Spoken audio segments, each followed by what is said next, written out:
Assalamu alaikum students. You are welcome to this session on vaccines and immunization. As you know, we have already provided 2 lectures for our art students so that everybody has a clear understanding of the functioning of immune system. आप वो 2 lectures हमारी YouTube के playlist पे देख सकते हैं और उन lectures को देख के आपको इस lecture को समझने में कोई difficulty नहीं होगी, ठीक है? So उनको देखिएगा, अच्छे से समझिएगा और इस लेक्चर को आप ज्यादा से ज्यादा लाइक एंड शेयर कीजिए, क्योंकि ये लेक्चर जो है ये हर उस स्टूडेंट तक पहुंचना चाहिए जो कि किसी भी वजह से डिफरेंट पेड बैचेस में ज्वाइन नहीं हो पा रहा है, उनको भी कुछ फायदा मिलना चाहिए। दूसरी बात, अभी तक जो हमने कंसेप्ट बिल्डिंग की है उन 2 लेक्चर्स में, उन कंसेप्ट्स को आज हम इस लेक्चर को समझने में इस्तेमाल करेंगे, जो कि हमारा actual topic that is vaccines and immunization है, ठीक है? और आखिर में आपको मैं कुछ एमसीक्यूज भी कराऊंगा जो कि आपके एग्जामिनेशन पॉइंट ऑफ व्यू से बहुत ज्यादा इंपॉर्टेंट है। सो आप मेरे साथ बहुत ही अच्छे तरीके से कंसंट्रेशन के साथ आखिर तक बनिए और मुझे उम्मीद है कि इंशाल्लाह आप वो एमसीक्यूज खुद से करेंगे, आपको उनको अटेम्प्ट करने में डिफिकल्टी नहीं होगी। तो शुरू करते हैं without wasting time. Last time हमने देखा था कि पैथोजन को इम्यून सिस्टम के फर्स्ट लाइन और सेकंड लाइन ऑफ डिफेंस को तोड़ने के बाद ultimately third line of defence की सेल्स के साथ फाइट करनी पड़ती है, जिसमें बी सेल्स और टी सेल्स उसको टफ फाइट देते हैं, ठीक है? और ये देखा गया है अगर ये पैथोजन जो है ये पहली बार बॉडी में दाखिल हुआ, सो यहां पे मैं लिखता हूं अगर ये पैथोजन फर्स्ट टाइम इन्फेक्ट कर रहा है, फर्स्ट टाइम इन्फेक्ट कर रहा है बॉडी को, तो ये देखा गया है उस वक्त बी सेल्स और टी सेल्स इसको ज्यादा खतरनाक फाइट नहीं दे पा रहे हैं, बी सेल्स और टी सेल्स इसके खिलाफ ज्यादा खतरनाक इम्यून रेस्पॉन्स नहीं कर पा रहे हैं, ठीक है? और यही पैथोजन अगर फिर सेकंड टाइम इसी बॉडी को इन्फेक्ट करता है तो उस वक्त देखा गया है कि बी सेल्स और टी सेल्स इसके खिलाफ बहुत ही स्ट्रॉन्ग फाइट देते हैं।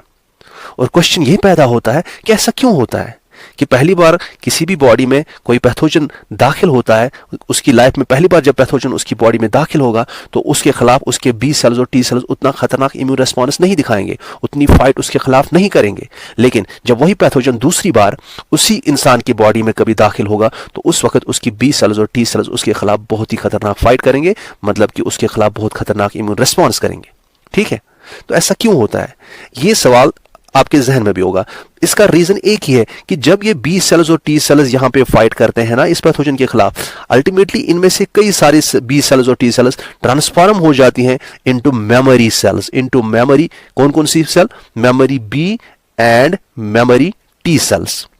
तो फाइट करने के बाद जब पैथोजन के साथ फाइट करते हैं तो अल्टीमेटली ये बी सेल्स और टी सेल्स है काफी सारी इसमें ट्रांसफॉर्म हो जाती है into memory B cells and memory T cells. इनके पास इम्यूनोलॉजिकल मेमोरी होती है, इनके पास इस पैथोजन के रिलेटेड खास इंफॉर्मेशन होती है कि ये पैथोजन कैसा है, ये कैसे काम करता है, इसको अटैक अगर हमें करना है तो कैसे करना है, इसको पहचानना है तो कैसे पहचानना है। तो इनके पास पूरी इंफॉर्मेशन रहती है इस पैथोजन की।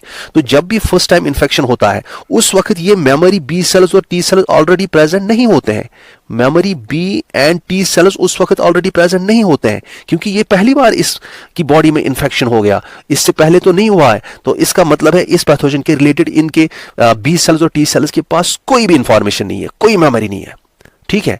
लेकिन जब इन्फेक्शन हो गया, ये फर्स्ट टाइम इन्फेक्शन हो गया, इसके साथ B cells T cells fight करते हैं तो वो क्या बनाते हैं? Memory B and memory T cells बनाते हैं, memory B and T cells बनाते हैं। अब ये memory B and T cells क्या है? इनके पास पूरी इंफॉर्मेशन है इस पैथोजन के रिलेटेड। और जब ये सेकंड टाइम ये बॉडी में दाखिल होने की कोशिश करता है ये पैथोजन, तो ये मेमोरी बी सेल्स क्या करती हैं? ये फॉर एग्जाम्पल ये पैथोजन है, इसको फौरन से अटैक करती हैं, इसको टाइम नहीं देती हैं कि ये मल्टीप्लाई करे अंदर आके और इधर अंदर आके ये अपने टॉक्सिन्स रिलीज करे, ये इस पे फौरन अटैक करते हैं, क्योंकि ये इसको बड़े फटाफट ही पहचानते हैं, इनको ज्यादा टाइम रिकॉग्नाइज करने में नहीं लगता इसको, और पहचानने के बाद इसके खिलाफ ये स्ट्रॉन्ग इम्यून रेस्पॉन्स करते हैं। क्या करते हैं? स्ट्रॉन्ग इम्यून रेस्पॉन्स करते हैं, इसके खिलाफ टफ फाइट करते हैं। और नतीजा ये निकलता है कि अगर फर्स्ट टाइम कोई पैथोजन बॉडी में इन्फेक्ट करता है, उसके चांसेस हैं कि वो बॉडी में फुल ब्लोन डिजीज कर सकता है। फुल ब्लोन डिजीज मतलब कि पूरी तरीके से इस इंसान को बीमार कर सकता है, फुल ब्लोन सिम्टम्स आ सकते हैं। लेकिन सेकंड टाइम जब ये आएगा बॉडी में, उस वक्त उसके खिलाफ जो स्ट्रॉन्ग इम्यून रिस्पॉन्स होगा उसकी वजह से chances of falling ill are very less. आपने सुना होगा ना कि अक्सर कहते थे कि भाई अमिस हसा गो फिर कोरोना वायरस वन हसा अमिस परवाह कि अब दूसरी बार इसको ज़्यादा प्रॉब्लम नहीं होगी, कि एक बार इसको कोरोना वायरस हो गया अब इसमें प्रॉब्लम नहीं होगी, अगली बार होगा भी तो इसके ज़्यादा सिम्टम्स, ज़्यादा सीवियर सिम्टम्स नहीं होंगे। तो यही कंसेप्ट यहाँ पे है कि पहली बार जब कोरोना वायरस किसी में हो जाता है तो उसमें उस कोरोना वायरस के रिलेटेड उसके खिलाफ मेमोरी बी सेल्स और टी सेल्स बन जाती हैं, और फिर जब अगली बार उसकी लाइफ में कभी कोरोना वायरस उसको हो जाएगा तो वो मेमोरी बी सेल्स और मेमोरी टी सेल्स उस कोरोना वायरस के एंट्री होने के साथ ही उसको अटैक करेंगे, उसको मल्टीप्लाई करने नहीं देंगे, उसके टॉक्सिन्स को न्यूट्रलाइज करेंगे। इस लिहाज से उस बॉडी में कोरोना वायरस के रिलेटेड फ्यूचर में वो प्रोटेक्शन देते हैं। समझ आ रहा है? तो यही कंसेप्ट जो है, यही फ्यूचर प्रोटेक्शन का जो कंसेप्ट है, ये हम इस्तेमाल करते हैं किसमें? ये हम इस्तेमाल करते हैं वैक्सीन डेवलपमेंट करने में। अब यहां पे एक पॉइंट आपको याद रखना है। देखिए, फर्स्ट टाइम जब इन्फेक्शन हुआ यहां पे भी इम्यून रिस्पॉन्स हुआ, लेकिन ये इम्यून रिस्पॉन्स ज्यादा स्ट्रांग नहीं था, और सेकंड टाइम जब इम्यून रिस्पॉन्स हुआ यहां पे इम्यून रिस्पॉन्स जो हुआ ये बहुत ही स्ट्रांग इम्यून रिस्पॉन्स हुआ। स्ट्रांग क्यों हुआ? क्योंकि यहां पे मेमोरी बी सेल्स और टी सेल्स को पहचानने में ज्यादा देर नहीं लगी, उन्होंने फटाफट इसको पहचाना और इसको अटैक करके इसके खिलाफ रिस्पॉन्स किया। एक तो खुद भी ये अटैक करके इस पैथोजन को के खिलाफ इम्यून रिस्पॉन्स करते हैं, दूसरा ये मेमोरी बी सेल्स और टी सेल्स जो है ये दूसरे सेल्स को भी एक्टिवेट करते हैं इस पैथोजन के खिलाफ इम्यून रिस्पॉन्स करने के लिए। समझ आ रहा है? ये यहां पे एक पॉइंट आपको याद रखना है। फर्स्ट टाइम जब इन्फेक्शन होता है जो हमारा इम्यून सिस्टम उसके खिलाफ रिस्पॉन्स करता है उसे हम कहते हैं प्राइमरी इम्यून रिस्पॉन्स। क्या कहते हैं?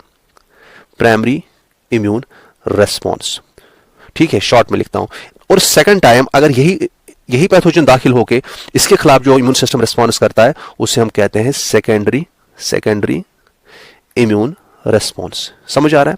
ये पॉइंट जहन में आप रखेंगे। और अगर मैं आपसे अब क्वेश्चन पूछूं, मुझे बताइए प्राइमरी इम्यून रेस्पॉन्स और सेकेंडरी इम्यून रेस्पॉन्स में कौन सा इम्यून रेस्पॉन्स स्ट्रांग होता है? आप कहेंगे सर जी सेकेंडरी इम्यून रेस्पॉन्स स्ट्रांग होता है। समझ आ रहा है? मैं क्वेश्चन पूछूंगा बताइए सेकेंडरी इम्यून रेस्पॉन्स क्यों स्ट्रांग होता? आप कहेंगे क्योंकि प्राइमरी इम्यून रेस्पॉन्स से जो memory B and T cells बनती है वो सेकेंडरी रेस्पॉन्स को स्ट्रांग कराने के लिए बहुत ही इंपॉर्टेंट रोल अदा करते हैं। समझ आ रहा है? Due to the presence of memory B and T cells that developed in the primary response, secondary immune response is stronger, क्योंकि यहां पे memory B and T cells फटाफट पहचानेंगे और उसको अटैक करके उसको डिस्ट्रॉय करेंगे उस पैथोजन को। ठीक है, तो यही कंसेप्ट हम इम्यून वैक्सीनेशन में इस्तेमाल करते हैं। कैसे? आइए देखते हैं। देखिए, first vaccine is produced, vaccine preparation. उसके बाद वैक्सीन को किसी की बॉडी में जिस इंसान की बॉडी में हमें इम्यूनिटी चाहिए किसी खास पैथोजन के लिए, फिर उस वैक्सीन को उसकी बॉडी में इंट्रोड्यूस करते हैं। इंट्रोड्यूस मतलब उसकी बॉडी में डाल देते हैं उसको। इंट्रोड्यूस इन बॉडी, कंसंट्रेट कर जो, इंट्रोड्यूस इन बॉडी। और जब उसकी बॉडी में इंट्रोड्यूस किया जाता है फिर उस पैथोजन के खिलाफ जिसके लिए ये वैक्सीन बनाया गया था उसके खिलाफ उसकी बॉडी में क्या होता है, क्या डेवलप हो जाती है, आप सब मुझे वहीं से कहेंगे। वहां पे इम्यूनिटी डेवलप हो जाती है। समझ आ रहा है? कंसंट्रेट करना। अब देखिए हम स्टेप बाय स्टेप जाते हैं। पहले हम देखें कि वैक्सीन कैसे प्रिपेयर किया जाता है, हाउ वैक्सीन इज प्रिपेयर्ड। ठीक है, वैक्सीन को बनाने के लिए क्या काम किया जाता है। देखिए, आपने कई बार सुना होगा कि जहर ही जहर को मारता है, जहर ही जहर को मारता है। हम एक्चुअली करते क्या है, हम पैथोजन को लेते हैं और पैथोजन को ही वैक्सीन बनाते हैं, पैथोजन को ही वैक्सीन बनाते हैं। फिर ये पैथोजन खुद को ही बॉडी में किल करने में इस्तेमाल होता है। पैथोजन को ही हम पैथोजन को किल करने में इस्तेमाल करते हैं। ये यहां पे पैथोजन की मैं बात कर रहा हूं, जहर ही जहर को मारता है। समझेंगे बात को? हम करते क्या है, पैथोजन जो है, पैथोजन की या तो पूरी बॉडी हम ले लेंगे, होल बॉडी ले लेंगे, पूरी बॉडी इसकी ले लेंगे। आपने पता है ना, आपको मैंने पहले ही बताया कि हमें जो पैथोजन की होल बॉडी या उसका कोई कंपोनेंट एक्ट कर सकता है एज एन एंटीजन। हम एक्चुअली पैथोजन के एंटीजन हमें चाहिए, फिर ये एंटीजन से हम अपने इम्यून सिस्टम को एक्टिवेट कराएंगे ताकि वहां पे मेमोरी बी सेल्स और मेमोरी टी सेल्स रेडी रहे इस एंटीजन के लिए, जो कि खास होंगे, इसके लिए स्पेसिफिक होंगे इस एंटीजन के लिए। और उस तरह से फ्यूचर में वो पैथोजन बॉडी में सर्वाइव नहीं कर पाएगा।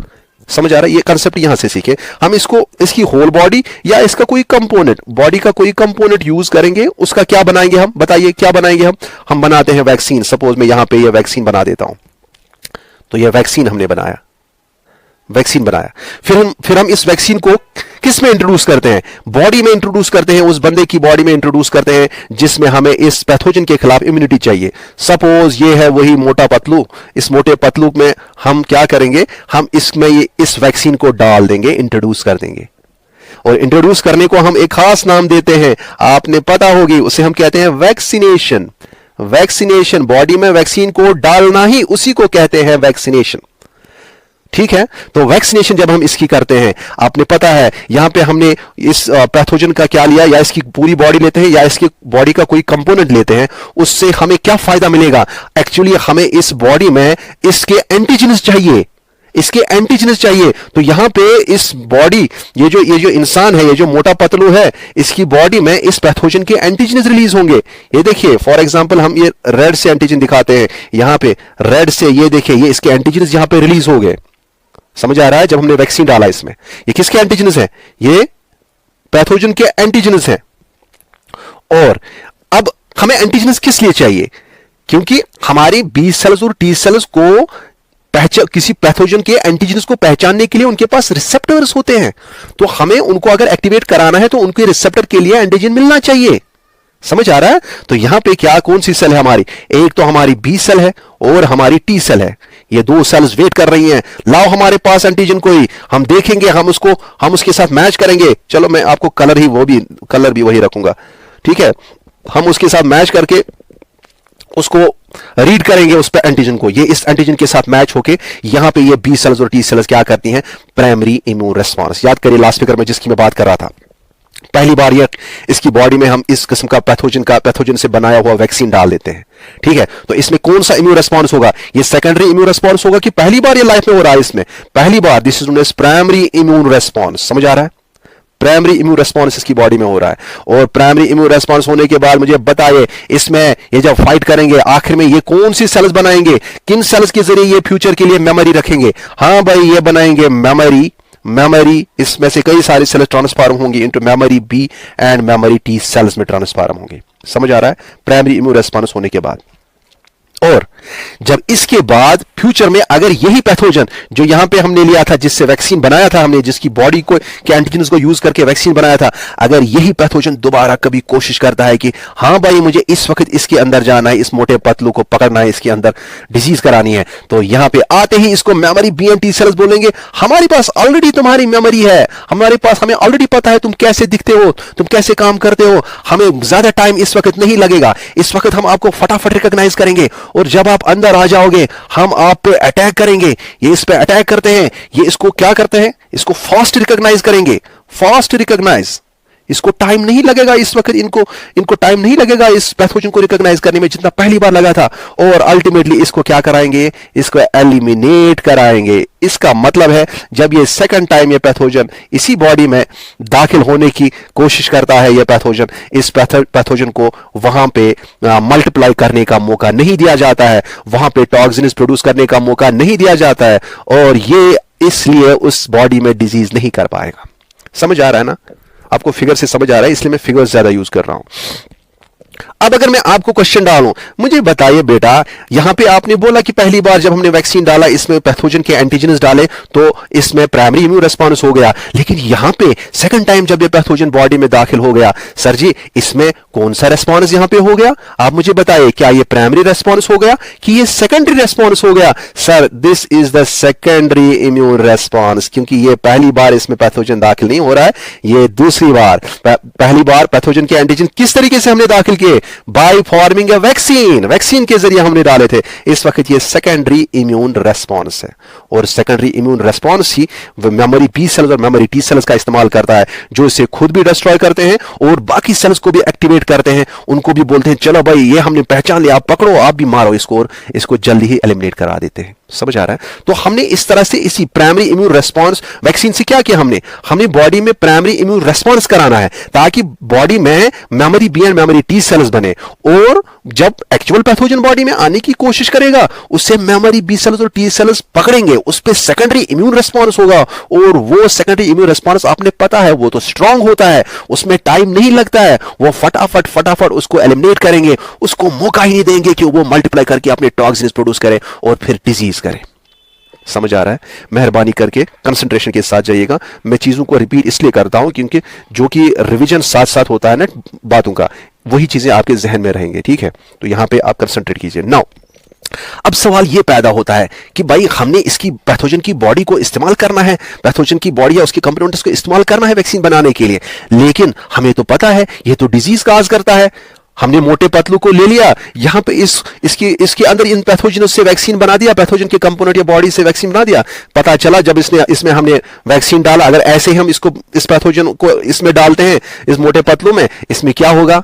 पता चला कि सुबह हमने वैक्सीन डाला, शाम को मोटा पतलू इस दुनिया से चल बसा। हमने वैक्सीन डालते ही इसको किल किया। तो इसका मतलब है, आप बता सकते हैं सर जी हम इस पैथोजन को इस तरह से इस ओरिजिनल फॉर्म में इसमें वैक्सीन बना के नहीं डाल सकते हैं, इसको कुछ ना कुछ मॉडिफिकेशन करनी होगी। तो इसको हम मॉडिफाई करते हैं, समझेंगे बात को।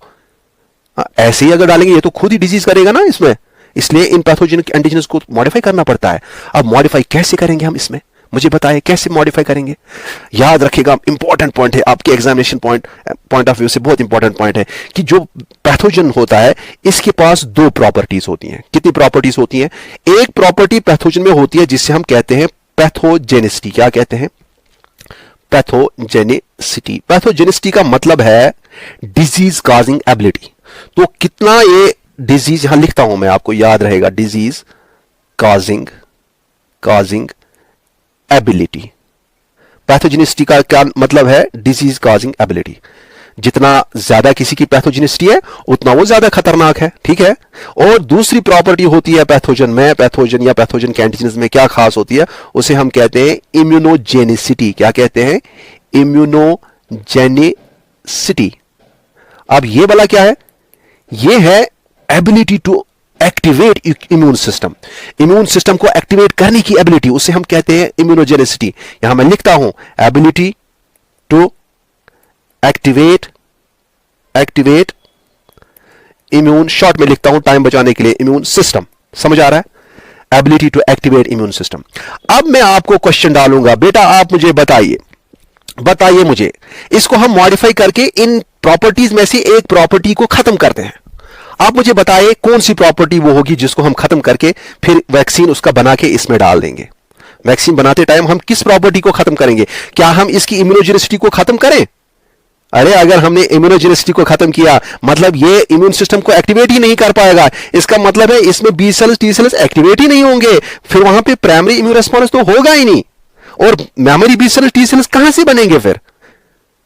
ठीक है ना, फिर कहां से बनेंगे मेमोरी बी सेल्स और टी सेल्स जो फ्यूचर में सेकेंडरी इन्फेक्शन, जब सेकंड टाइम वो पैथोजन आएगा उसके खिलाफ फाइट करने में सेकेंडरी इम्यून रिस्पॉन्स करेंगे, उसको एलिमिनेट करने में जल्दी एक्टिवेट हो जाएंगे।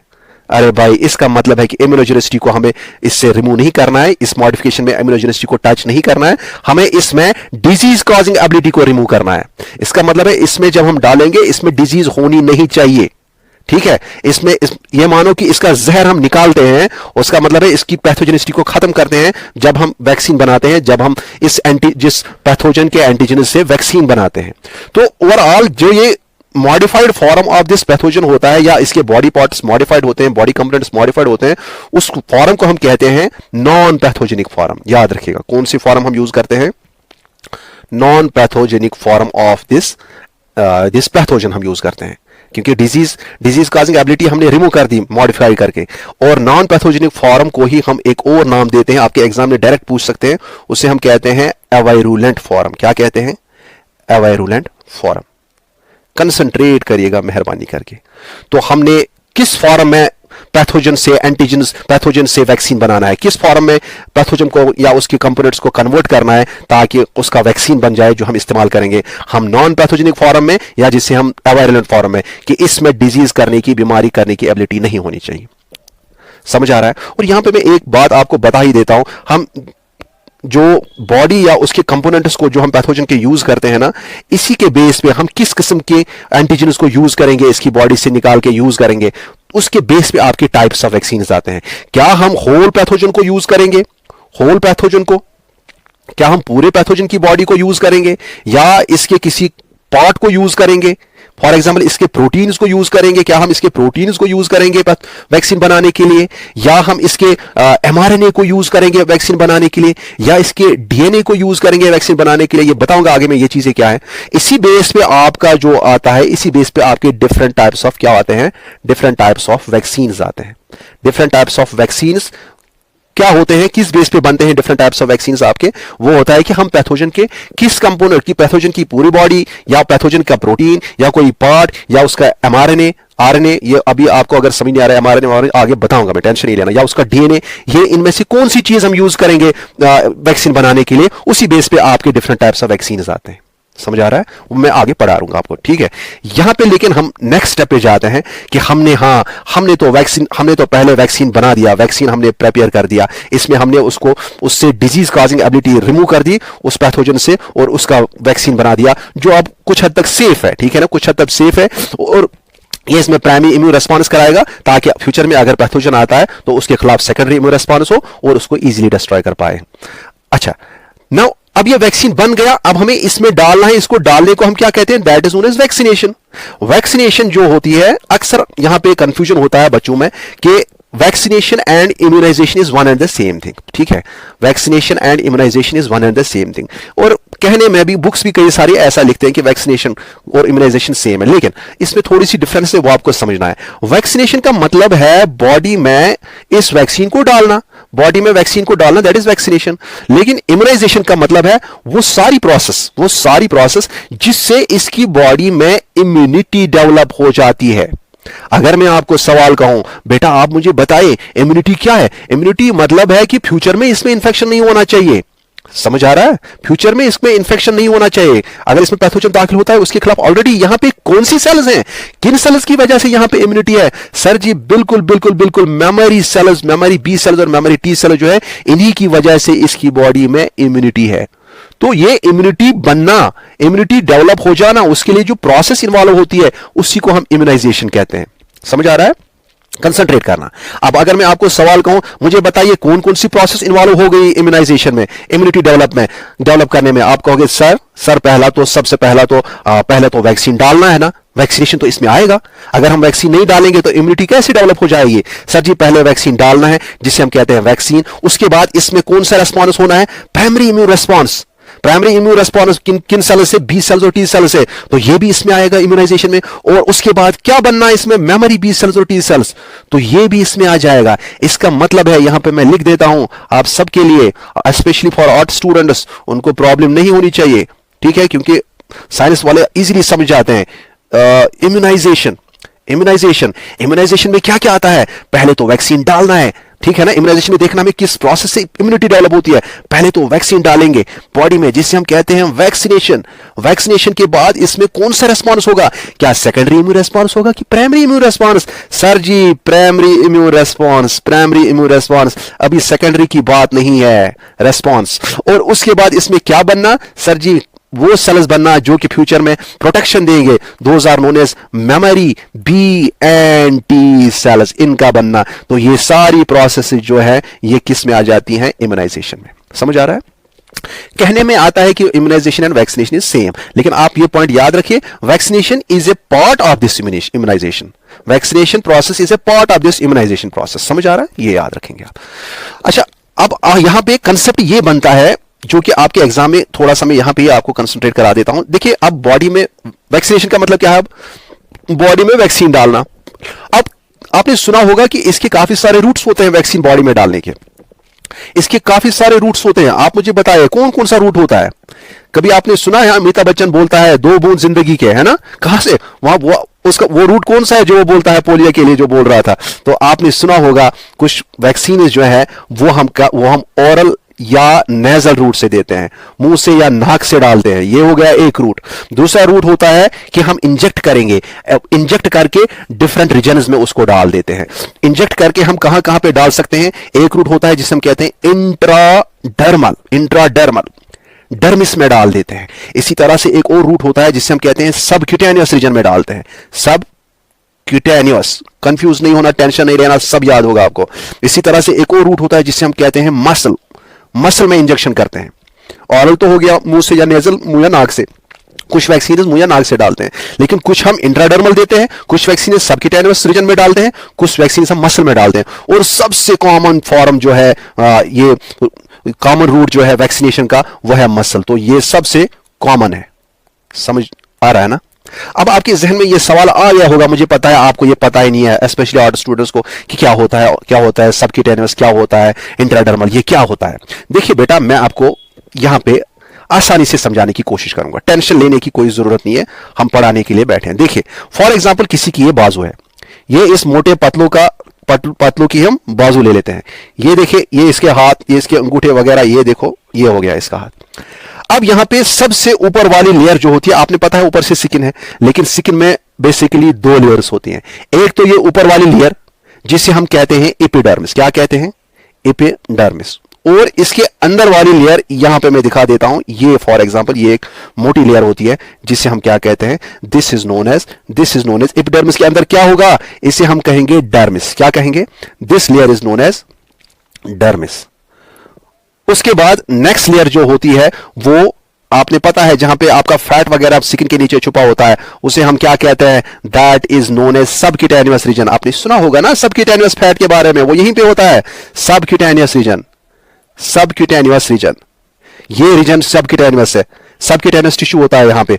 और आखिर में अंदर से यहां पे बंडल्स में अरेंज होते हैं, ठीक है, बंडल्स में अरेंज होते हैं अंदर। जब हम बाहर से अंदर की तरफ जाते हैं, यहां पे क्या होती है, ये होती है मसल लेयर, क्या होती है, मसल लेयर। तो हम जब इंजेक्शन करेंगे, या तो हम इस डर्मिस में डालेंगे, कुछ वैक्सीन इस डर्मिस में डालते हैं, इसमें डालते हैं, कुछ वैक्सीन डायरेक्टली हम उठा के ले जाते हैं, डालते हैं इस सबक्यूटेनियस रीजन में। और मोस्ट ऑफ द वैक्सीन, जो मैंने आपको ऑलरेडी बताया कि हम मोस्ट ऑफ द वैक्सीन उठा के डाल देते हैं इस मसल रीजन में। समझ आ रहा है? तो इंजेक्ट इन 3 रीजन्स में किए जाते हैं डिफरेंट टाइप्स ऑफ वैक्सीन। अब अगर ये चीजें आपको क्लियर हो गई, तो यहां पे मैं आपसे कुछ क्वेश्चन अब पूछूंगा, ठीक है। लेट अस बी, इसको हम वन वे फ्लो नहीं करते हैं इंफॉर्मेशन को, मैं आपसे क्वेश्चन पूछूंगा, आप माइंड ही में उसके आंसर्स निकाल देंगे। अभी इसी तरीके से आपको जहन में चीजें आसानी से बैठेंगे। सपोज मैं आपसे एक क्वेश्चन पूछता हूं, आपके एग्जाम में क्वेश्चन आता है, आप हमें बताइए वैक्सीन जो होते हैं, वैक्सीन किस टाइप की इम्यूनिटी प्रोवाइड करते हैं, वैक्सीन प्रोवाइड किस टाइप की इम्यूनिटी ये प्रोवाइड करते हैं। आपके सामने ऑप्शन फॉर एग्जांपल 2 दिए हैं, आपके वहां दिया है फॉर एग्जांपल, पहला क्वेश्चन है आपके लिए, वहां पे दिया होगा इनेट इम्यूनिटी, कौन सी इम्यूनिटी वैक्सीन के जरिए आती है, एनआईटी इम्यूनिटी, और एडेप्टिव इम्यूनिटी। आपने मैंने क्वेश्चन डाला था आपको कि एडेप्टिव इम्यूनिटी किसे कहते हैं। बहुत खुश हुआ मैं कि आप में से कई सारों ने उसका आंसर लिखा है, मोस्ट सभी ने लगभग करेक्ट आंसर लिखा है, ठीक है। एडेप्टिव इम्यूनिटी, जिसे हम एक्वायर्ड इम्यूनिटी भी कहते हैं। तो वैक्सीन किस टाइप की इम्यूनिटी प्रोवाइड करते हैं, आपको ये क्वेश्चन आएगा एग्जाम में, आप वहां पे डरेंगे नहीं, सर जी इनेट इम्यूनिटी तो उससे होती है, स्किन से और उन WBC से होती है, जिनका वैक्सीन के साथ कोई काम ही नहीं है। एडेप्टिव इम्यूनिटी में तो बी सेल्स और टी सेल्स का रोल होता है, और हमें वैक्सीनेशन के जरिए तो बी सेल्स और टी सेल्स का ही इस्तेमाल करना है ना, थर्ड लाइन ऑफ डिफेंस का ही इस्तेमाल करना है ना। तो इसलिए आप इसको टिक मार के आएंगे, एडेप्टिव इम्यूनिटी वहां पे आंसर लिख के आएंगे, गलती नहीं करना बेटा, ठीक है। दूसरा क्वेश्चन मैं आपको डाल देता हूं, आपके एग्जाम में ऐसा क्वेश्चन आएगा, वैक्सीन किस टाइप की इम्यूनिटी प्रोवाइड करते हैं, वहां पे ऑप्शन दिया होगा नेचुरल, क्या दिया होगा, नेचुरल, और वहां पे लिखेंगे आर्टिफिशियल इम्यूनिटी, वहां पे लिखा होगा, एक ऑप्शन में दिया होगा नेचुरल, दूसरा दिया होगा आर्टिफिशियल, फिर 2 ऑप्शन कुछ और भी हो सकते हैं, लेकिन मैं यहां पे क्वेश्चन में बोल रहा हूं नेचुरल होगा कि आर्टिफिशियल होगा। आप खुद बताएंगे मुझे कौन सी इम्यूनिटी ये प्रोवाइड करते हैं, आप मुझे खुद बताइए। जब हमने वैक्सीन डाला, क्या इस मोटे पतलू में खुद ही अपने आप से इसमें कोई पैथोजन दाखिल हुआ, कि हमने पैथोजन का वैक्सीन बनाया आर्टिफिशियली, हमने वैक्सीन बनाया आर्टिफिशियली पैथोजन की बॉडी या उसके कंपोनेंट्स का, फिर इसमें डाल दिया मोटे पतलों में, आप मुझे खुद बताइए बेटा। तो आपको क्लियर हो गया होगा, अरे भाई हमने जो इसमें इम्यूनिटी बनाई है, ये तो हमने आर्टिफिशियली जब वैक्सीन बनाया, हमने जब उसमें डाला तभी इसमें ये इम्यूनिटी डेवलप हो गई। तो वैक्सीन के जरिए जो इम्यूनिटी डेवलप हो जाती है वो नेचुरल नहीं होती है, वहां किस में टिक मार के आएंगे, आर्टिफिशियल इम्यूनिटी पे टिक मार के आएंगे। तीसरा क्वेश्चन आपके एग्जाम में आएगा, ये थोड़ा सा डिफिकल्ट लेवल का क्वेश्चन होगा, इसको आप दिमाग लगा के समझने की कोशिश करेंगे। देखिए वहां पे क्वेश्चन में ऑप्शन में होगा, एक साइड में होगा एक्टिव इम्यूनिटी और दूसरे साइड में होगा पैसिव इम्यूनिटी, ये ऑप्शंस में होगा। यहां पे आई से मैं इम्यूनिटी लिखता हूं, यहां से मैं आई से इम्यूनिटी लिखता हूं, यहां से नेचुरल आई से इम्यूनिटी, आर्टिफिशियल आई से इम्यूनिटी, टाइम बचाने के लिए शॉर्ट में आपके लिए।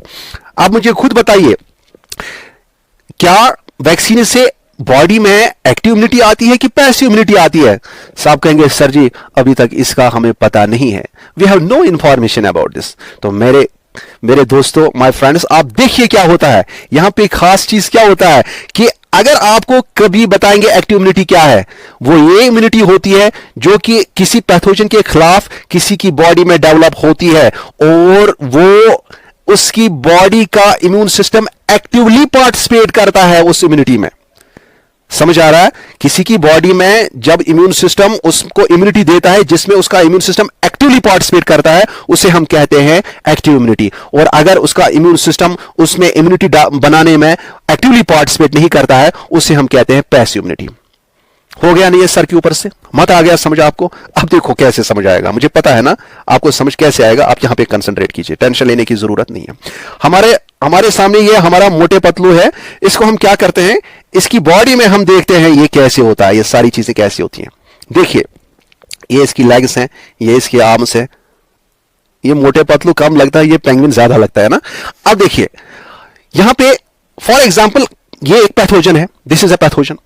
अब देखिए ये पैथोजन जो है, मैंने आपको कहा कि ये नेचुरली भी इसमें दाखिल हो सकता है या हम आर्टिफिशियली थ्रू वैक्सीन इसमें दाखिल करा सकते हैं। फॉर एग्जांपल ये नेचुरल रूट के जरिए नेचुरली ये जो मोटे पतलू है ये कीचड़ में कहीं खेल रहा है, ये पैथोजन आ गया नेचुरली और इसकी बॉडी में दाखिल हो गया। ठीक है, इसकी बॉडी में दाखिल हो गया। थोड़ा सा अच्छे से बनाते हैं, टेंशन लेने की जरूरत नहीं है। नेचुरली इसकी बॉडी में दाखिल हो गया और यहां पे जब इसकी बॉडी में दाखिल होकर ये अपनी इसके एंटीजन्स आ जाते हैं इसकी बॉडी में।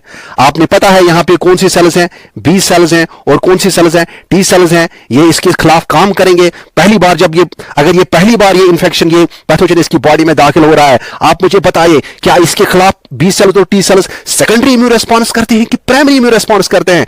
सर जी ये तो पहली बार है, पहले तो प्राइमरी आएगा फिर सेकेंडरी आएगा। This is primary immune response. तो इसके खिलाफ ये बी सेल्स और T sales primary immune response करते हैं और प्राइमरी इम्यून रेस्पॉन्स करने के बाद इसमें खास किस्म के सेल्स ये फ्यूचर प्रोटेक्शन के लिए रखते हैं। मुझे बताइए कौन से सेल्स रखते हैं? सर जी ये तो मेमोरी सेल्स रखेंगे, memory B and memory T cells रखेंगे। समझ आ रहा है? फ्यूचर प्रोटेक्शन के लिए कि फ्यूचर में प्रोटेक्ट करेंगे। अच्छा ये तो नेचुरल रूट है, हम इस पैथोजन का क्या बनाएंगे? हम इस पैथोजन का इस्तेमाल करके इसकी बॉडी के कंपोनेंट्स या होल बॉडी को इस्तेमाल करके हम एक क्या बनाएंगे जो हम जिसके लिए हम सारा टॉपिक पढ़ रहे हैं, हम एक वैक्सीन बनाएंगे। ये बना दिया हमने वैक्सीन, और वैक्सीन को हम इसकी बॉडी में इंजेक्ट करेंगे और यहां पे इसके पैथोजन के एंटीजन्स रिलीज होंगे और यहां पर भी क्या बी सेल्स और टी सेल्स कहेंगे आप भी आ जाओ, आप भी आ जाओ। आपके खिलाफ भी क्या करेंगे हम? Primary immune response. और हम बनाएंगे यहां इसके अंदर आपके लिए भी क्या बनेगी इस टाइम भी यहां पे क्या बनेगी? Memory B cells, memory B and memory T sales.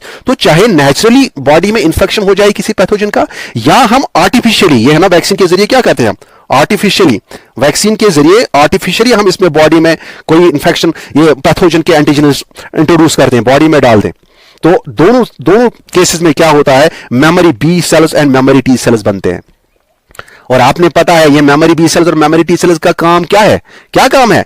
अरे सर इनका काम है फ्यूचर में प्रोटेक्शन देना, फ्यूचर में प्रोटेक्शन देना, दैट इज इसको इम्यूनिटी देना। लेकिन आपको मैं अगर सवाल बताऊंगा यहां पे, बेटा मुझे बताइए क्या मोटे पतलू की बॉडी में जब हमने ये पैथोजन के एंटीजन्स दाखिल किए, क्या इसका इम्यून सिस्टम एक्टिवली पार्टिसिपेट किया इसमें? आप कहोगे यस सर, ऐसी तो प्राइमरी इम्यून रेस्पॉन्स नहीं होगा। बिल्कुल इसमें पार्टिसिपेट किया इसके बी सेल्स और टी सेल्स ने, तभी इसमें प्राइमरी इम्यून रेस्पॉन्स आया, फिर जाके इसमें मेमोरी बी सेल्स और टी सेल्स बने। तो इसमें एक्टिवली पार्टिसिपेशन हो गई ना। इसी को हम क्या कहते हैं? This is known as active immunity. Concentrate कर जाओ, this is known as active immunity. समझ आ रहा है? और अगर मैं आपको क्वेश्चन बताऊं, पहले केस में यहां पे जो ये memory B and T cells बने, क्या ये आर्टिफिशियल तरीके से बने कि ये नेचुरली जब इसमें इंफेक्शन हो गया? आप कहोगे सर ये हमें ऊपर वाली सिचुएशन में ये नेचुरली जब इंफेक्शन हो गया तो सर हम इसको कह सकते हैं फिर क्या? This is known as natural active immunity. Natural active immunity. Concentrate करके रहना, ठीक है?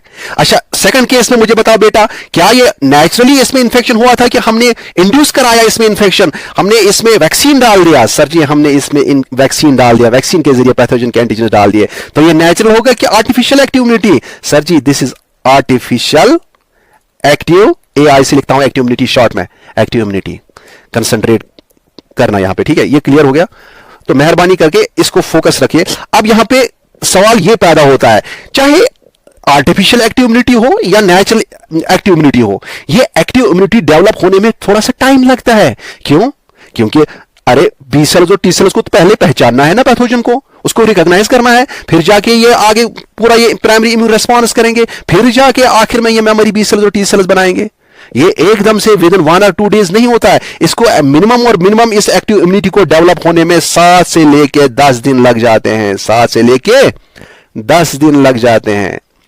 और हमारे सामने कभी ऐसी सिचुएशन होती है, इस मोटे पतलू की जिंदगी में कभी ऐसी सिचुएशन आएगी जब इसको बचने के लिए 7 या 10 दिन नहीं होंगे, जब इसको बचने के लिए कुछ घंटे होंगे, कुछ घंटे ही होंगे, घंटे नहीं, उसको कुछ मिनट्स होंगे फॉर एग्जांपल। उस वक्त हमें क्या करना है, फॉर एग्जांपल इसके अंदर कोई जहर जा रहा है, वो जहर फैल रहा है, ये पैथोजन का जहर, पैथोजन ने अंदर जहर डाल दिया, और ये फॉर एग्जांपल सांप ने डस लिया इसको, ये उसका जहर जो है ये इसके अंदर फैल रहा है। अब 7 और 10 दिन वेट करेंगे क्या कि इसमें वैक्सीन डाल के फिर 7-10 दिन वेट करेंगे, फिर इसके इम्यून सेल्स बनेंगे, मेमोरी बी सेल्स और टी सेल्स। अरे भाई इसको तो मिनट्स में बचाना है। उस वक्त हमें क्या चाहिए? उस वक्त हमें वैक्सीन नहीं चाहिए, हमें वैक्सीन के बजाय क्या चाहिए? रेडीमेड एंटीबॉडीज चाहिए। ये कलर से मैं दिखाता हूं, आपको कंफ्यूजन नहीं होना चाहिए। ये रेडीमेड एंटीबॉडीज जो हैं, वहां पे तो आपने पता है, यहां पे तो प्राइमरी इम्यून रिस्पांस में कौन एंटीबॉडी सेक्रेट करेंगे? बी सेल सेक्रेट करेंगे, है ना। लेकिन यहां पे हमें उतना टाइम है ही नहीं, हमें रेडीमेड एंटीबॉडी चाहिए जिनको हम इसकी बॉडी में फटाफट इंजेक्ट करेंगे, मोटे पतलू बचाएंगे इसको। ऐसे देखो, ये हम इसमें जब इंट्रोड्यूस करेंगे इसको, इन एंटीबॉडीज को, ये फौरन इस टॉक्सिन को, इस जहर को न्यूट्रलाइज कराएंगे और मोटे पतलू की जान बचाएंगे। समझ आ रहा है? अब सवाल आपसे ये है, मुझे बताइए, क्या इस वक्त इस सिचुएशन में इस मोटे पतलू का अपना इम्यून सिस्टम एक्टिवेट हो गया? सर जी नहीं, इसका इम्यून सिस्टम तो चुप के सोया है। उसको तो पता ही नहीं है कि कहां से एंटीबॉडीज आ गए और टॉक्सिन्स को न्यूट्रलाइज कर दिया, इस जहर को खत्म कर दिया। तो ये जो रेडीमेड एंटीबॉडीज का यूज जहां पे होता है टॉक्सिन्स को न्यूट्रलाइज करने में, आप मुझे बताइए, क्या हम इसको एक्टिव इम्यूनिटी कहेंगे कि यहां पे जो इम्यूनिटी डेवलप हो गई उसे हम पैसिव इम्यूनिटी कहेंगे? पैसिव इम्यूनिटी कहेंगे। क्या कहेंगे? तो बेटा इसको हम क्या कहते हैं? This is known as passive immunity. एक और पॉइंट आप जहन में याद रखेंगे, आपको मैंने ऑलरेडी कहा ना, इम्यूनिटी डेवलप करने में जो प्रोसेस इन्वॉल्व होती है उसे क्या कहते हैं? क्या उसे वैक्सीनेशन कहते हैं कि उसे इम्यूनाइजेशन कहते हैं? ओ, आपको जहन में क्लियर है, उसे हम इम्यूनाइजेशन कहते हैं। तो क्या ये एक्टिव इम्यूनिटी डेवलप करने के लिए जो प्रोसेस हो गई, इसे हम क्यों कह नहीं सकते कि ये एक्टिव इम्यूनाइजेशन है? इस प्रोसेस को हम क्या कहेंगे? Active immunisation. कंसंट्रेशन कैसे हो, एक्टिव इम्यूनाइजेशन। और पैसिव इम्यूनिटी डेवलप में जो प्रोसेस इन्वॉल्व होती हैं उसे हम क्या कहते हैं? That is known as passive immunization. Passive immunization, IMUNIZATION। मैं टाइम बचाने की कोशिश में शॉर्ट फॉर्म लिखता हूं, आप टेंशन नहीं लेना कभी जब लिखता हूं तो, वरना ये लेक्चर थोड़ा लंबा होता है, अंडरस्टैंडिंग करानी होती है, इस तरह हमें खोल के पढ़ना तो है, वरना आपको जहन में नहीं रहेगा। इसलिए टाइम थोड़ा बचाने के लिए कभी मैं शॉर्ट में लिखूंगा तो वहां पे आप बेयर कीजिएगा वो। तो यहां पे ये समझेंगे आप, यहां पे ये जो इम्यूनिटी डेवलप होगी this is known as passive immunity, और इसमें जो प्रोसेस इन्वॉल्व होगी that is known as passive immunization. क्योंकि यहां पे पैसिव इम्यूनाइजेशन में इसका अपना इम्यून सिस्टम एक्टिवेट नहीं हुआ, बल्कि एक्टिव इम्यूनाइजेशन में इसका अपना इम्यून सिस्टम एक्टिवेट हुआ। अब आपके एग्जाम में जब क्वेश्चन आया, इतना हमने सीखा, क्या आप अब उस क्वेश्चन को निकाल सकते हो? बेटा आप मुझे बताओ, अब वैक्सीन के जरिए एक्टिव इम्यूनिटी मिलती है कि पैसिव इम्यूनिटी मिलती है? अरे सर, वैक्सीन के जरिए हमें क्या मिलती है? एक्टिव इम्यूनिटी मिलती है। पैसिव इम्यूनिटी जो है वो तो डायरेक्टली अगर हम एंटीबॉडीज डालते हैं, लेकिन वैक्सीन में ऐसा हम नहीं करते हैं। वैक्सीन में हम क्या एंटीजन्स डालते हैं पैथोजन के, और फिर उनके खिलाफ इसका अपना इम्यून सिस्टम एक्टिवेट होकर memory B and T cells बनाता है जो इसमें इम्यूनिटी देता है। समझ आ रहा है? तो तीनों क्वेश्चन जो डिफिकल्ट क्वेश्चन वहां पे होंगे, आप इजीली इनको आंसर कर पाओगे। अब देखिए, अब ये जो पैसिव इम्यूनाइजेशन है, आपके जहन में एक सवाल आ रहा होगा, और मे बी आपके एग्जामिनेशन भी क्वेश्चन आने के इससे चांसेस हैं कि वहां पे कहेंगे कि हमारी जिंदगी में या हमारे आसपास ये पैसिव इम्यूनाइजेशन के केसेस क्या क्या मिलते हैं, कहां कहां पे हमें ये पैसिव इम्यूनाइजेशन देखने को मिलती है? समझ आ रहा है? तो यहां पे मैं आपको दिखा देता हूं इस पैसिव इम्यूनाइजेशन के केसेस कहां कहां पे मिलते हैं। देखिए इसके केसेस जिस तरह से हमने यहां पे देखा ना, जो एक्टिव इम्यूनाइजेशन हो गई उसमें हमें नेचुरली भी देखने को मिली या वैक्सीन के जरिए आर्टिफिशियली भी देखने को मिली। इसी तरह से पैसिव इम्यूनाइजेशन जो होती है ये हमें नेचुरली भी देखने को मिलती है। नेचुरल पैसिव इम्यूनाइजेशन एक टाइप होती है, नेचुरल पैसिव इम्यूनाइजेशन दूसरी होती है आर्टिफिशियल पैसिव इम्यूनाइजेशन। समझ आ रहा है? अगर मैं आपको अब सवाल यहां पे बताऊं, आपको ऑलरेडी यहां तक चीजें क्लियर हैं, मैं बताऊं आप मुझे बताएं ये दोनों चाहे नेचुरल हो या आर्टिफिशियल हो, ये दोनों पैसिव इम्यूनिटी के टाइप्स हैं। आप मुझे बताएं ये पैसिव नेचुरल पैसिव इम्यूनिटी या natural passive immunization and artificial passive immunity या आर्टिफिशियल पैसिव इम्यूनाइजेशन, इनमें कौन सी चीजें यूज होती हैं? क्या इसमें बी सेल्स का यूज होता है, क्या इसमें टी सेल्स का यूज होता है, कि इसमें रेडीमेड एंटीबॉडीज का यूज होता है? तो बेटा आपको ऑलरेडी वो क्लियर है। आप कहेंगे सर हमने तो अभी सीख लिया, इसमें रेडीमेड एंटीबॉडीज का यूज होता है, रेडीमेड एंटीबॉडीज का यूज होता है। याद रखिएगा बहुत इंपॉर्टेंट पॉइंट है, एंटीबॉडीज को शॉर्ट में हम ए बी से दिखाते हैं। आपके एग्जाम में एंटीबॉडी नहीं लिखा होगा, ए बी लिखा होगा, आप कहना बस हमें सर ने बोला एंटीबॉडी यही है, इसी को टिक मारेंगे। अच्छा, एंटीबॉडीज का एक और नाम है आपके लिए बहुत इंपॉर्टेंट है, उसे इन्हें हम इम्यूनोग्लोबुलिन्स भी कहते हैं, इम्यूनोग्लोबुलिन्स। और इम्यूनोग्लोबुलिन्स को शॉर्ट फॉर्म में हम आईजी से दिखाते हैं। और यहां पे मैं कोई भी चीज आपको फजूल नहीं कहूंगा, यहां पे एक और पॉइंट मैं आपको याद रखने को कहूंगा जो आपके एग्जामिनेशन में बहुत इंपॉर्टेंट जहां से क्वेश्चन बन सकता है, वो ये है कि ये एंटीबॉडीज या इम्यूनोग्लोबुलिन्स के ब्रॉडली 5 टाइप्स होते हैं। कितने टाइप्स होते हैं? 5 टाइप्स होते हैं। और उनको याद रखने के लिए आपको मैं एक ट्रिक देता हूं, आप याद रखेंगे गेमड, GAMED, गेमड। इसका मतलब क्या है? इसका मतलब है एक इम्यूनोग्लोबुलिन है इम्यूनोग्लोबुलिन जी, दूसरी है इम्यूनोग्लोबुलिन ए, तीसरी टाइप है इम्यूनोग्लोबुलिन एम, चौथी है ई एंड पांचवी है इम्यूनोग्लोबुलिन डी। ये गेमेड आप याद रखेंगे। तो 5 टाइप के major types of antibodies immunoglobulins पाए जाते हैं। और इनके फिर फर्दर टाइप्स है, जी के टाइप्स होंगे, ए के टाइप्स होंगे, उसको आपको याद ही रखना है, बस यहां तक याद रखना है। समझ आ रहा है? अगर ये चीजें आपको क्लियर है तो यहां पे इंपॉर्टेंट चीज आपके लिए नेक्स्ट ये बनता है कि हमें नेचुरल पैसिव इम्यूनिटी कहां कहां पे देखने को मिलती है। बेटा जब मां प्रेग्नेंट होती है, जो इसके अंदर जो बच्चा बन रहा होता है उसको भी इम्यूनिटी चाहिए ना बेचारे को। मैंने कहा ना उसके अंदर इम्यूनिटी होनी चाहिए, उसके अंदर जो उसके अंदर बी सेल्स और टी सेल्स वो मैच्योर होते नहीं है, वो अपने तरीके से वहां पे एंटीबॉडीज खुद से प्रोड्यूस बेचारा नहीं कर पाएगा, तो उसको रेडीमेड एंटीबॉडीज चाहिए, तो देखिए यहां पे जो मां है जिसका हक हम कभी अदा नहीं कर सकते हैं, ठीक है, ये मां है यहां पे, इसके अंदर ये फॉर एग्जांपल ये बच्चा है, ठीक है, ये बच्चा है, ये मोटे पतलू है। अब यहां पे क्या है, आपने सुना होगा कि मां के पेट में बच्चे को नरिशमेंट मिलता है एक स्ट्रक्चर से, छतरी के जैसा स्ट्रक्चर होता है जिसे हम क्या कहते हैं? प्लेसेंटा। क्या कहते हैं? प्लेसेंटा। और ये अम्बिलिकल कॉर्ड से इस बच्चे के साथ जुड़ा होता है ये प्लेसेंटा। मां के खून से सारा न्यूट्रिशन जो है वो निकाला जाता है इस प्लेसेंटा के थ्रू, ये इस बच्चे में दिया जाता है। समझ आ रहा है? तो ये इस प्लेसेंटा का काम होता है। और इस प्लेसेंटा के जरिए ही इस मां के खून से इस बच्चे में पैसिव इम्यूनिटी लाने के लिए क्या होता है? खास किस्म के एंटीबॉडीज ट्रांसफर हो जाते हैं। और ये आप याद रखेंगे, इंपॉर्टेंट है, आपके एग्जाम में आएगा। क्या है वो? कौन सी एंटीबॉडी है? दैट इज इम्यूनोग्लोबुलिन जी, ये वाला इम्यूनोग्लोबुलिन जी। तो बच्चे में, मां के पेट में जब बच्चा होता है, ये मोटे पतलू होता है, तो इसको इम्यूनिटी कहां से मिलेगी? इम्यूनोग्लोबुलिन जी से। समझ आ रहा है?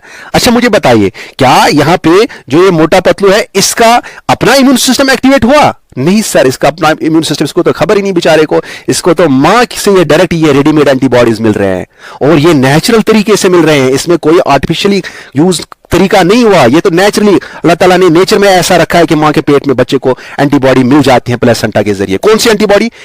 एंटीबॉडी जी, या जिसे हम कहते हैं इम्यूनोग्लोबुलिन जी। तो यहां पे कौन सी इम्यूनिटी है? ये एक्टिव नहीं है, ये पैसिव इम्यूनिटी है। और पैसिव में से कौन सी है? Natural passive immunity. और एक पॉइंट मैं आपको बता देता हूं, आपने सुना होगा, रेडियो में अक्सर बोलते थे, हमने सुना था पहले एड्स में बोलते थे, जब बच्चा पैदा होगा मेहरबानी करके उसको अपना दूध पिलाओ। और पहले जो दूध निकलता है उसे क्या कहते हैं? वो थिक जो फ्लूइड निकलता है जो बच्चे को बहुत अहम बच्चे के लिए होता है, उसे हम क्या कहते हैं? Colostrum, COLOSTRUM। कोलेस्ट्रम जो पहले पहले दूध के जो येलोइश फ्लूइड निकलता है, ठीक है, जो बच्चे के लिए बहुत अहम होता है, या उसके बाद उसको मिल्क देना ही देना है, मदर्स मिल्क, मदर्स मिल्क। अब बच्चे को ये क्यों देने हैं, ये दोनों चीजें इसके लिए अहम क्यों है? क्योंकि पहले जब बच्चा पैदा होता है उसको पहले पहले उसके अंदर एंटीबॉडीज खुद से नहीं बन सकते हैं, वो बेचारा डिपेंडेंट है, उसको कुछ रेडीमेड एंटीबॉडी चाहिए। और यहां पे जो एंटीबॉडी उनको मिलती है, ये आप मेहरबानी करके ये भी याद रखेंगे, वो है इम्यूनोग्लोबुलिन, सॉरी ए नहीं है, इम्यूनोग्लोबुलिन ए, ठीक है, जी नहीं ए, इम्यूनोग्लोबुलिन ए, ये वाला समझ आ रहा है? तो यहां पे बच्चे में, बच्चा पैदा होने के बाद जो इम्यूनिटी मिलती है वो किसके जरिए मिलती है? इम्यूनोग्लोबुलिन ए के जरिए। अब यहां पे मुझे बताए, ये छोटा बच्चा है, आप खुद से इसका इम्यून सिस्टम तो एक्टिवली पार्टिसिपेट नहीं किया, तो ये एक्टिव इम्यूनिटी नहीं है। ये कौन सी इम्यूनिटी है? ये इसमें रेडीमेड एंटीबॉडीज आ रहे हैं मदर्स मिल्क से, तो ये क्या है? ये पैसिव इम्यूनिटी है, ये पैसिव इम्यूनिटी है। और यहां पे भी क्या ये आर्टिफिशियली इसमें हमने इंट्रोड्यूस किए, वहां से हमने एंटीबॉडीज आर्टिफिशियली बनाए और फिर इसमें डाल दिए कि नेचर में खुद से हो रहा है? ये नेचर में खुद से हो रहा है। This is natural passive immunity. समझ आ रहा है? नेक्स्ट थिंग बहुत इंपॉर्टेंट है आपके लिए। अब आप कहेंगे सर हमें तो नेचुरल समझ आ गया कहां कहां पे होता है, हमें ये समझाएं ये आर्टिफिशियल पैसिव इम्यूनिटी के केसेस कहां कहां पे हमें मिलते हैं नेचर में।